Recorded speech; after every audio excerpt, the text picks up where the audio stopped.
बिस्मिल्लाहिर्रहमानिर्रहीम, अस्सलामुअलैकुम। मैं हूं करामत मुग़ल और मेरे साथ हैं ईसा नकवी। नकवी साहब, इलेक्शंस में सिर्फ 36 दिन बाकी हैं। मियां नवाज शरीफ की जमात जो है अभी तक टिकटों की तकसीम में फंसी हुई है।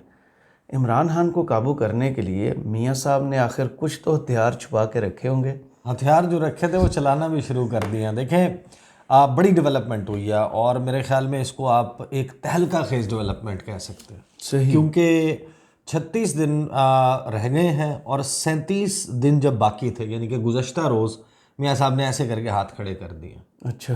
हाथ खड़े कर दिए हैं, सरेंडर कर दिया उन्होंने और इस्टेब्लिशमेंट से मदद की दरख्वास्त की है। सादा लफ्ज़ों में कहें तो उन्होंने कहा है कि मैं इमरान खान को नहीं हरा सकता, मेरे बस का रोग नहीं है, मेरे बस का काम नहीं है, आए मेरी मदद करें और इमरान खान का कांटा निकालें, मेरे लिए रास्ते को हमवार करें, मुझे को शायद तख्त पर बिठा के कांधों के ऊपर लेके जाएं तो फिर मैं जा सकता हूं। देखें, आपको याद होगा और बड़ी इंपॉर्टेंट और बड़ी इंटरेस्टिंग डेवलपमेंट हुई है। अपने पुराने प्यादे को लॉन्च किया और जो गुफ्तगू है ना, उसका एक एक लफ्ज़ सुनने के काबिल है।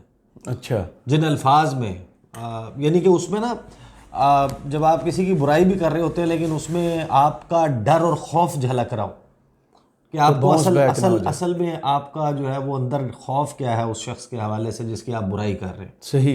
वो बड़ा इंटरेस्टिंग था जो गुज़श्ता रोज़ हुआ और एक बड़ा ये शिफ्ट है। देखें, वो करण अर्जुन फिल्म थी ना, तो नून लीग ने ये काम शुरू किया हुआ था। वो दुर्गा माँ जो है वो कह रही थी मेरे करण अर्जुन आएंगे और मुझे बचाएंगे, मेरे करण अर्जुन आएंगे मुझे बचाएंगे। वो मियाँ मोहम्मद नवाज शरीफ साहब जो है ना, वो हमारा पोस्टर बॉय है और मियाँ साहब के नाम पे क्राउड आता है, मियाँ साहब के नाम पे वोट आता है। मियाँ साहब आएंगे तो हालात बिल्कुल यकसर तब्दील हो जाएंगे। लोग इमरान खान को भूल जाएंगे। मरियम नवाज साहबा कहती थी मियाँ जदों आवे कहते लग पता जाएगा। पता तो मियाँ साहब ने लग गया वापस आके। तो जिस वक्त ना मरियम नवाज़ को एक एडवांस पार्टी के तौर पे ना कुछ मामलात को देखने के लिए भेजा था नवाज शरीफ साहब ने, जनवरी की 28 तारीख को आई थी और आने के बाद इन्होंने पूरी कैंपेन और ये सब कुछ चलाया।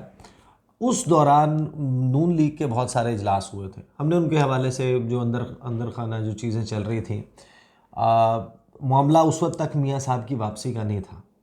अच्छा। वो कन्फर्म नहीं थी क्योंकि पंजाब असम्बली और खैबर पख्तूनख्वा असम्बली तहलील हो चुकी थी और वो श्योर नहीं थे कि इलेक्शन हो रहे हैं नहीं हो रहे। उस वक्त मियाँ साहब की कोई वापसी नहीं थी। पंजाब इलेक्शन अगर हो जाते पंजाब असम्बली और KP असम्बली के, तो मरीम नवाज साहबा जो आई थी वो एक और मिशन पे आई थी। उस मिशन पे जब बात आगे चलने लगी, उन्होंने कहा हमारे तो 70% टिकट्स फाइनल हो गए हैं और वो पिच कर रही थी ख़ुद को as future chief minister of Punjab. सही। प्रोफाइलिंग हो रही थी, उनके इंटरव्यूज़ चल रहे थे। तो उस वक्त जो है वो नून लीग के इजलासों में बहुत सारे इजलासों में कहा गया कि ये शहबाज शरीफ साहब जो है ना, छोटे भाई, शहबाज से नहीं हो पाएगा। मियाँ साहब आपको आना पड़ेगा, आपके बगैर नहीं चल सकता। आप आएंगे तो आपने तो कमाल कर देना। वो 21 अक्टूबर को आ गए मियाँ साहब। आने के बाद उन्होंने ये जो इजलास चल रहे हैं ना, ये वो जो टाइम टेकिंग प्रोसेस है जिसमें वो अपना वो वक्त देख रहे हैं, गेज कर रहे हैं, असेस कर रहे हैं। मियाँ साहब हैं तो घाघ खिलाड़ी ना, जी, उनको पता तो चलता है। मदद भी उन्होंने को पहली मरतबा नहीं मांगी, लेकिन इस मरतबा तो ओपनली मांगी है। गुज़श्ता रोज़ एक प्रेस कॉन्फ्रेंस हुई, जावेद लतीफ़ साहब के, आपके फेवरेट है जी। और जावेद लतीफ़ साहब जो हैं वो, आपको पता है कि मैं हमेशा ये कहता हूँ कि कुछ लोगों को ना जब नून लीग में वो बोलें उनको बड़े गौर से सुनने की ज़रूरत होती है। वो पर्चियाँ लेके आते हैं अपने साथ और वो ख़तरनाक बातें करते हैं, वो महकमा ज़राअत की बातें करते हैं, वो चिकवाल वाली शख्सियत की बात करते हैं, वो नए इल्ज़ामात लगाते हैं, वो बहुत सारी चीज़ें करते हैं। तो जो गुज़श्ता रोज़ की प्रेस कॉन्फ्रेंस थी वो इस वक्त नून लीग किस खौफ का शिकार है, उसके अंदर क्या चल रहा है, मियाँ साहब किस एंगल से इस मामले को देख रहे हैं और वो चाहते क्या हैं, वो उन्होंने फरमाया उस प्रेस कॉन्फ्रेंस में। वो मैं आपको क्विकली बता देता हूँ। उन्होंने कहा कि जनाब, इदारों ने एक मुजस्समा बनाया इमरान खान, सही। फिर वो मुजस्समा नाकाम हो गया। उसके बावजूद मुजस्समा बनाने वालों ने मुजस्समा टूटने नहीं दिया। उसकी आज तक हिफाजत इसलिए कर रहे हैं कि वो अपनी ज़िद के लिए कि कहीं ये नाकामी हमारे ज़िम्मे ना लगे। यानी वो ये कह रहे हैं कि अभी भी इदारा जो है वो इमरान खान को प्रोटेक्ट कर रहा है। वो जो जेल में पड़ा है, वो जिस पे 200 मुकदमे हैं, वो जिनके कागजात नामजदगी जमा कराने वालों को से छीने जा रहे थे, वो जिनको स्क्रूटनी के दौरान जिनके तजीज़ कुनंदगान और के दरवाजे टूट रहे हैं, खवातीन तक हाथ पहुंच चुका है, उनके बारे में बात हो रही है। वो कह रहे हैं कि इदारा जो है वो उनको प्रोटेक्ट कर रहा है कि कहीं उसकी नाकामी का इल्ज़ाम हमारे पे ना लगे, इदारे पे ना लगे। लेकिन आज जो कुछ हो रहा है और कहा जा रहा है पाकिस्तान में बेयकीनी, मुआशी बेयकीनी, सियासी दाखिला खारजा पॉलिसी के हवाले से बेयकीनी, इलेक्शंस के हवाले से बेयकीनी, उसकी वजह यह है कि मुजस्समा बनाने वाले एतराफ़ जुर्म नहीं कर रहे। अब ये प्रीवियस इस्टेब्लिशमेंट की बात कर रहे हैं और अदलिया की बात कर रहे हैं। मुजस्समा बनाने वाले एतराफ़ नहीं कर रहे कि हमसे गलती हुई, और आप हज़ारों लोग KPK में भर्ती कर चुके थे सोशल मीडिया में, और हमारा अरबों खरबों रुपए उनको दिया जाता रहा। आज उनको कहाँ से तनख्वाह दी जा रही है? फॉरेन फंडिंग के ज़रिए तनख्वाह वहाँ से आ रही है। 9-10 मई के ताने बाने उन्हीं से मिलते हैं। किसी ने जहमत नहीं की उनको कटहरे में खड़ा करने की, जिन्होंने 2017-18 में ये सब किया। वो आगे कहते हैं कि आज भी देखें प्रिंट मीडिया की हेडलाइंस, इलेक्ट्रॉनिक मीडिया की हेडलाइंस ये बन रही हैं कि नवाज शरीफ के कागजात चैलेंज कर दिए गए। ये जो कागजात चैलेंज किए गए हैं, क्या ये 2017-18 का किरदार नहीं है? आज भी सब जैसे अहल हैं इलेक्शन लड़ने के। आज भी हमें ये कहते हैं कि इनको लेवल प्लेइंग फील्ड है। हमारी तो फील्ड भी पूरी नहीं है, लेवल कहाँ से आ गया? एक लटकती तलवार हमारे सर पर रखी हुई है कि इस तरह जवाज बनाकर लोग चैलेंज कर रहे हैं, और जो सारा गंद था हम पर डाला गया, सिसिलियन माफिया का, डॉन का, आज तक उन अल्फाज को वापस नहीं लिया गया, मगर दूसरों के लिए गुड टू सी यू और मासूम के अल्फाज दे दिए गए। क्या ये अल्फाज मेरे लिए इस्तेमाल करना मुनासिब ना होगा, जबकि बरी भी कर दिए गए हैं? पूरी दुनिया को इल्म है कि दुनिया में कहीं ये कानून नहीं है कि किसी सियासतदान को ताहयात नाअहल कर दें, लेकिन जहन साजी करने के लिए सादिक और अमीन का सर्टिफिकेट किसी प्ले बॉय के हाथ थमा दिया गया, जो आज भी उसके पास है, और जो बरी हो गया है उस पर नाअहली की तलवार लटकाए रखें। वाह। किसी भी शख्स को सज़ा देते हैं तो सज़ा पूरी होने या बरी होने के बाद 5 साल से ज़्यादा नाअहली नहीं रह सकती। अच्छा जनाब। आगे कहते हैं इदारों को देखना होगा कि पाकिस्तान में जो गैर यकीनी की सूरत हाल पैदा कर दी गई है 2017-18 के फ़ैसलों ने, या सोशल मीडिया के ज़रिए आज भी चल रहा होता है कि जावेद लतीफ़ को तशद्दुद का निशाना बनाया जा रहा है। कभी बिलाल वर्क के हवाले से फेक न्यूज़, हमारे खिलाफ बयानियाँ बनाने, हाँ, हमारे खिलाफ बयानियाँ बनाने के लिए KPK से भर्ती किए गए, आज तक उनको तोड़ा नहीं जा सका, कटहरे में नहीं लाया जा सका। आज तक उनसे पूछा नहीं जा सका कि रियासत मुखालिफ बयानियाँ क्यों और किसके कहने पर बनाया जाता है। फिर आगे जावेद लतीफ़ साहब फरमाते हैं कि इस तरह मेरी गुजारिश है कि जो लोग कहते हैं कि 9-10 मई का मंसूबा जो बनाया गया उसका जो मास्टर माइंड था वो आज भी मकबूल है, यानी इमरान खान। मैं अगर ना भी मानूँ इस बात को कि वो मकबूल है, मगर उन लोगों के कहने पर अगर इस बात को पर थोड़ा गौर कर लिया जाए तो क्या वो ये कहना चाहते हैं कि 9-10 मई को रियासत मुखालिफ बयानिया जो था, पाकिस्तान की तनसीबात पर जो हमला था, उसको पाकिस्तान की अक्सरियत पसंद करते हैं? तो ये इदारों के लिए लम्हा फ़िक्रिया है। और जो 9-10 मई को इदारों पर हमला किया गया, क्या फ़ौज पर हमला नहीं था? और क्या फ़ौज को आज भी डरा और धमका कर वहाँ से निकलने की कोशिश की जा रही है जेल से? जी। क्या पाकिस्तान की फ़ौज को डराया और धमकाया जा सकता है? नहीं डराया जा सकता। मैं फ़ौज की बात कर रहा हूँ, किसी शख्स की बात नहीं कर रहा। जवाब उनको देना चाहिए, यानी फ़ौज को।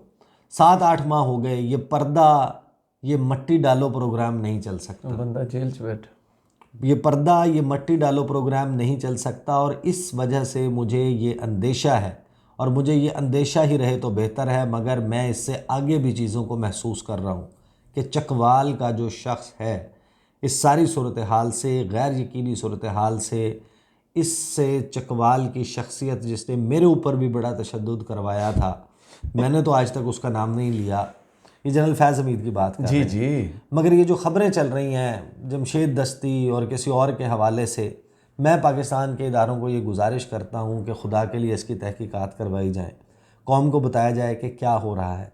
हम दुनिया में बदनाम हो रहे हैं। अगर किसी ने किया है तो उसको सज़ा मिले, अगर किसी ने ड्रामा किया तो उसको भी सज़ा मिलनी चाहिए, अब तो सीसीटीवी फुटेज भी है। ताकि आइंदा ऐसा कोई ड्रामा ना करे।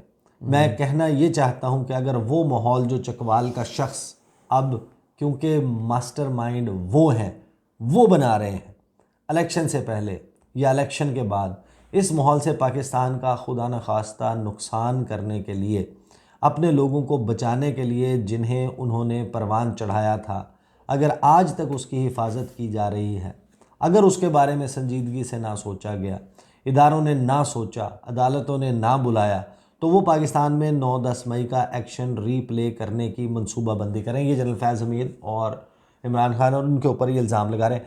बेसिकली प्राइमरीली मैं आगे बताता हूँ, इन्होंने कुछ बहुत ही इंपॉर्टेंट बातें की हैं, लेकिन मैं आपको ये यहाँ पर रुक कर ये बता दूँ कि बेसिकली मियाँ साहब जो हैं, जो चार्म था ना मियाँ साहब, वो कहते हैं कि जनाब बड़ी चार्मिंग पर्सनालिटी है, करिश्माती शख्सियत है, वो आते हैं और वो सहर तारी कर देते हैं, देखने वाले मबहूत हो जाते हैं, सुनने वाले ढेर हो जाते हैं, पत्थर ते हो जाए। वो जो है वो राउंड टेबल जलसा भी इंट्रोड्यूस करा दिया ना, जन्नत के टिकट, मोटरसाइकिल, वलीमे के मज़े, कीमे वाले नान, मेन्यू होगा जनाब जलसे का। तो वो बेसिकली जो है वो हो गया, बुरी तरीके से पिट गया, हो गया फ्लॉप शो। और मियाँ साहब के पल्ले जो है कुछ भी नहीं है लोगों को अट्रैक्ट करने। इनको जो टकरे हैं ना वो इरशाद अहमद भट्टी साहब टकरे हैं। तो अब बेसिकली अब आ रहा है इलेक्शन, इलेक्शन में आपको जो है वो करना है, रिजल्ट्स देने हैं, आवाम साथ नहीं खड़ी हुई, तो वो अब कहते हैं कि भाई हमारी को जान छोड़ाओ, हमें को। इरशाद भट्टी साहब का क्लिप आपने सुना ना? हाँ सुना है। उनने कहा अगर तुम्हें इतना ही भाई पता चल गया है कि इतनी सहूलत है इन पेपर छीनने में, गिरफ्तारियां करने में, तो आप आ जाओ, तो आप अपने ऊपर बता दो कि आप 9 मई के मनसूबा साज थे, ताकि आप मकबूल आप ये सारे मजे ले लो। अच्छा आगे वो कहते हैं, दूसरा ये कहना चाहता हूँ कि बड़ा शोर उठा है, 2434 पेपर्स फाइल किए पीटीआई ने और 2300 से ज़्यादा उनके नॉमिनेशन पेपर्स मंजूर हुए। और पाकिस्तान में, अच्छा ये फिगर भी गलत दिया उन्होंने, 2018 में रिजेक्शन 12% थी, 2024 में भी 12% है, 2013 में 14% रिजेक्ट हुए, 2018 में हमारे लोगों से टिकट छीन लिए गए, 48 के करीब कौमी असम्बली के लोग जो पेपर जमा करवा रहे थे उनके टिकट ले लिए गए, सेनेट में भी हमारे टिकट ले लिए गए। आज तो बड़ा शोर उठता है कि वो बड़ा मासूम है, मकबूल है, हमारे लिए तो किसी की ज़बान नहीं खुलती थी क्योंकि अवाम आपके साथ नहीं थी। आज तो कहा जाता है कि जनाब पेपर्स छीने गए, उस वक्त तो पेपर्स के साथ फैमिली को उठा लिया जाता था। पता नहीं कौन से वाकयात की बात कर रहे हैं, एक भी नून वाले के पेपर रिजेक्ट नहीं हुए। आपको याद होगा कि जब ज़राअत का लफ्ज़, महकमा ज़राअत का नाम सुना था आपने, आज तो लोग महकमा ज़राअत को नहीं देख रहे, ये मलबा हमारे ऊपर डाला जा रहा है। यहाँ पे वो फरमा रहे हैं जावेद लतीफ़ साहब के जो कुछ हो रहा है ना पीटीआई के साथ वो हम नहीं कर रहे, वो इस्टेब्लिशमेंट करवा रही है। ये बेसिकली उन्होंने इस्टेब्लिशमेंट को, फुल टाइम ब्लैकमेलिंग चल रही है इस वक्त ना। तो वो कहते हैं कि कहा जा रहा है कि मुस्लिम लीग नून कमज़ोर विकेट पर है या पब्लिक में कमज़ोर है, फेस नहीं कर पा रही, कहा जा रहा है। तो उनको याद होना चाहिए कि 2018 में जुल्म का सूरज सवा नेज़े पर था, उस वक्त मुस्लिम लीग नून कितनी मजबूत और पॉपुलर थी। आज तो कुछ कुछ फील्ड हमें मिल रहे हैं, जैसे कहते हैं पिदरम सुल्तान बूद कि मेरा बाप सुल्तान था, या फिर वो हमारे पुदीने के बाग थे।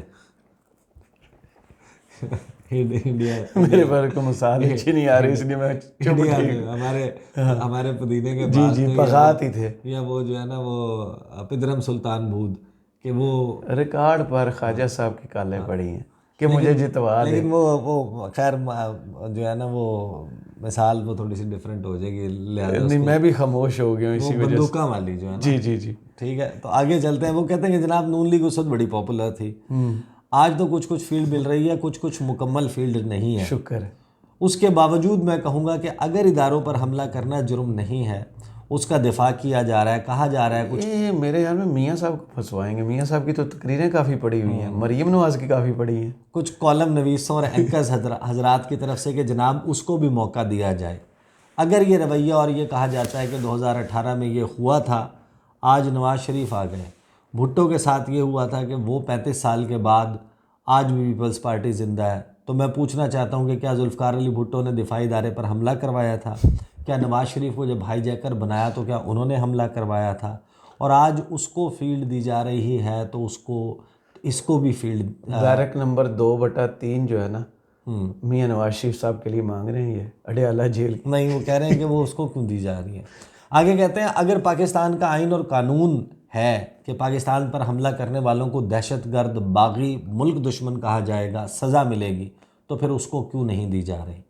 मसला सिर्फ इतना है, फिर उसके बाद आप जो चाहते हैं करें, मगर इलेक्शन किसी भी तरह एक भी दिन के लिए मुलतवी नहीं होने चाहिए। किसी भी बात को जवाज़ बनाकर इदारों की ज़िम्मेदारी है कि जो लोग ये माहौल बना रहे हैं उनका मुहासबा करना इदारों की ज़िम्मेदारी है। उसके बगैर पाकिस्तान मज़ीद दलदल में धंसता चला जाएगा। इदारों में रिटायर्ड और हाजिर सर्विस लोग आज भी सहूलत कारी कर रहे हैं, सज़ा क्यों नहीं हो रही। बेसिकली मुद्दा ये है कि करामत मुगल साहब 47 दिन के अंदर मियां साहब के तीनों रेफरेंस ख़त्म होते हैं, सज़ा ख़त्म होती है। मियां साहब की हिफाजती ज़मानत उस वक्त होती है जब वो लंदन से रवाना होते हैं। मियां साहब के लिए पूरे का पूरा हाई कोर्ट का सिस्टम जो है उठा के बायोमेट्रिक के लिए एयरपोर्ट पर पाँव चल के वो जो हमारे दोस्त मिसाल देते हैं ना कि इस वक्त पका के खिला के नवाला बना के मियां साहब के मुंह में डाला गया और हाथ रख के ना ऊपर नीचे वो चबा के भी कोशिश की गई, मियां साहब से वो निकला नहीं जा रहा। फैसल बाबड़ा साहब ने कहा था कि अकेले दौड़ रहे हैं रेस में, अकेले शामिल हो, फिर भी चौथे नंबर पे, हमारा क्या कसूर है। ये अपना रोना दूसरे पर क्यों डाल रहे। देखिए अब बेसिकली इनका ये देखें, वो था ना कि करण अर्जुन आएंगे और करण अर्जुन आगे बचाएंगे। मामला ये है कि जो 2 करोड़ गालिबन 10 लाख नया वोटर है ना, और ओवरऑल 35 साल से कम उम्र 5 करोड़ से ज़्यादा वोटर 5 करोड़ से ज़्यादा, और फैसला वो करेंगे। वो मियाँ साहब को पहचानता नहीं है, वो मियाँ साहब के साथ नहीं, वो मियाँ साहब को अच्छी तरह पहचानता है कि इनको वोट नहीं देना। अच्छा, मसला ये ना कि आप उसके लिए फिर अपनी को लोगों में निकलें, अवाम में जाएं, बयानिया आपके पास नहीं है, बात करने को आपके पास नहीं है। 2018 जो 22 और 23 है उस पर वो कहते हैं कि अवाम जो है वो आप अक्सर कहते होते थे गजनी, वो गजनी हो जाए, वो भुला दे कि हमने क्या किया। यहाँ पे सूरत हाल ये इतना जुल्म कैसे को भुला सकता है। वो एक लतीफ़ा है, मैं पहले भी एक मरतबा वीडियो में सुना चुका हूँ, किसी एक वीडियो में मैंने सुनाया था कि एक ना बच्चा था, वो बड़ा ही काहिल, सुस्त, निकम्मा था, वो उसका किसी काम में जी नहीं लगता था, अपना काम तो करना ही अकेला था, पेरेंट्स करना ही नहीं चाहता था। तो जो पेरेंट्स थे ना, वालदैन को तो बच्चे पसंद होते हैं, तो वालदैन ने कहा कि हम इसकी आसाइश और सहूलत का इंतज़ाम करते हैं। तो एक दिन आए उन्होंने आके अपने बच्चे को कहा कि बेटा अब तुझे, जिस तरह मियाँ साहब आजकल वो ड्राइंग रूम से बाहर नहीं निकल रहे हैं ना, मास्क पहन के, हाँ, उन्होंने कहा कि तुझे जल से नहीं कर रहे ना जाके, कि तुझे अब बिस्तर से उठने की ज़रूरत नहीं है, कमरे से बाहर जाने की बिल्कुल ज़रूरत नहीं है, तेरे लिए हमने हर चीज़ का बंदोबस्त कर दिया। ये बटन दबाएगा, ये होगा। उन्होंने कहा कि जनाब ये पैनल लग गया है, ये बटन लगे हुए हैं, ये वाला बटन दबाओगे चाय आ जाएगी, ये वाला बटन दबाओगे खाना आ जाएगा, ये बटन दबाओगे कपड़े इस्त्री हो जाएंगे, ये बटन दबाओगे नौकर आके, मुलाजिम आके आपसे मज़ीद कुछ पूछ लेगा, अगला बटन दबाओगे शोफर आ जाएगा, गाड़ी आ जाएगी, कहीं जाना है आना है, ये बटन दबाओगे पैसों की ज़रूरत पूरी हो जाएगी, हर चीज़ का तुम्हारे बंदोबस्त कर दिया। तो आगे से उस बच्चे ने कहा मुझे ये बताएं ये बटन कौन दबाएगा।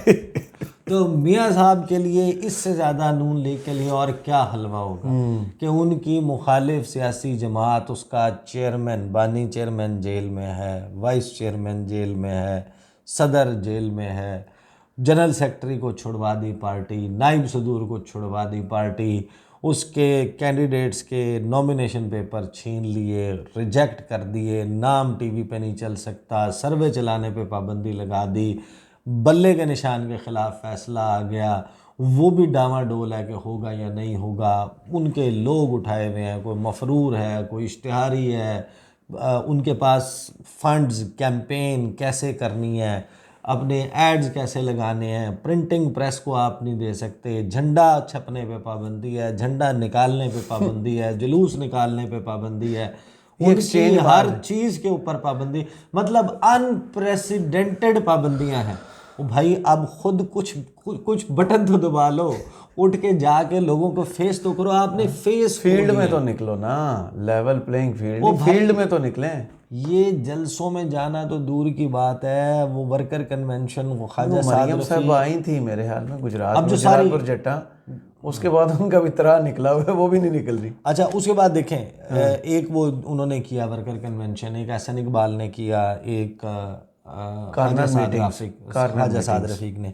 अब एहसन इकबाल साहब के कहने के, इनके पास ये कहने के लिए नहीं है कि हम क्या हैं, हम कौन। और हमने किया क्या है, हाँ, ये इस मुल्क के साथ किया क्या? वो हिसाब है ना कि वो बच्चा आया घर, प्रोफेसर साहब का बेटा जो है ना वो आया, तो उसने कहा कि अब्बा ने पूछा कि भाई रिजल्ट की बनया तेरे रिजल्ट का, कहना अब्बा जी वो डॉक्टर साहब का मुंडा फेल हो गया। उसने कहा तेरे रिजल्ट का की बनया, कहना अब्बा जी वो चौधरी साहब इंजीनियर साहब का मुंडा भी फेल हो गया। तो कहता है भाई तेरे रिजल्ट का की बनया, कहता मास्टर साहब का मुंडा भी फेल हो गया। तो उसने थप्पड़ लगा के कहा, उसने कहा नींद मैं तेरा पूछ रहे हैं तेरे रिजल्ट का की बनया, कहना तो तुसी केड़ा लामा इकबाल लगे हो, ਤੁਹਾਡਾ मुंडा भी फेल हो गया। मतलब ये नहीं बताते कि हमने क्या किया, हम क्या कर सकते हैं। वो इसमें बुराइयाँ, वो एहसन इकबाल साहब फरमा रहे थे कि कुछ जर्नैल, कुछ जज, उनकी बेगमात या फिर उनके बच्चे इमरान खान के इश्क में मुब्तला, तो आप भी करवा तो भाई आप बेसिकली अगर आपके लीडर को नहीं कर रहा प्यार तो ये सूरत हाल है। और उनके रख के प्लेट में उनको इत्तेहादी भी दे दिए, उनको बाप पार्टी के साथ हाथ मिलवा दिया, पता नहीं क्या कुछ दे दिया, इससे काम की ऑफर कर दी, हर चीज़ की कर दी। लेकिन वो कहते हैं कि मियाँ साहब जो है ना वो टस से मस नहीं हो रहे, वो नवाला निकल नहीं पा रहे, वो बस अब नोटिफिकेशन बाकी रह गया। बहरहाल ये एक बड़ा ही सरेंडर वाला जो सीन बना है ना कि मियाँ साहब ने हाथ खड़े किए हैं, उन्होंने कहा भाई मैं नहीं हरा सकता इसको, इमरान खान को मेरी मदद करें, इसको नॉकआउट करें, सज़ा दे दें, ख़त्म कर दें मामला। और फैज़ हमीद के हवाले से भी अब मामला ये है कि जब आप 2017-18 की बात करते हैं, मियाँ साहब पे लगी हुई है पाबंदी। मियाँ साहब जो है वो उसमें जनरल बाजवा की बात नहीं कर सकते, बाकी लोगों की कर नहीं सकते, सिर्फ एक फैज़ हमीद है जिसके ऊपर हल्का फुल्का वो कर सकते हैं, बात कर सकते हैं। खुद हुकूमत में आ जाएंगे, खुद भी कुछ नहीं कर सकते। सही, बहुत शुक्रिया ईसा नकवी आपके तज्जिए का। कमेंट्स बॉक्स में ज़रूर बताइए वीडियो आपको कैसी लगी। इजाज़त दीजिए, अल्लाह हाफ़िज़।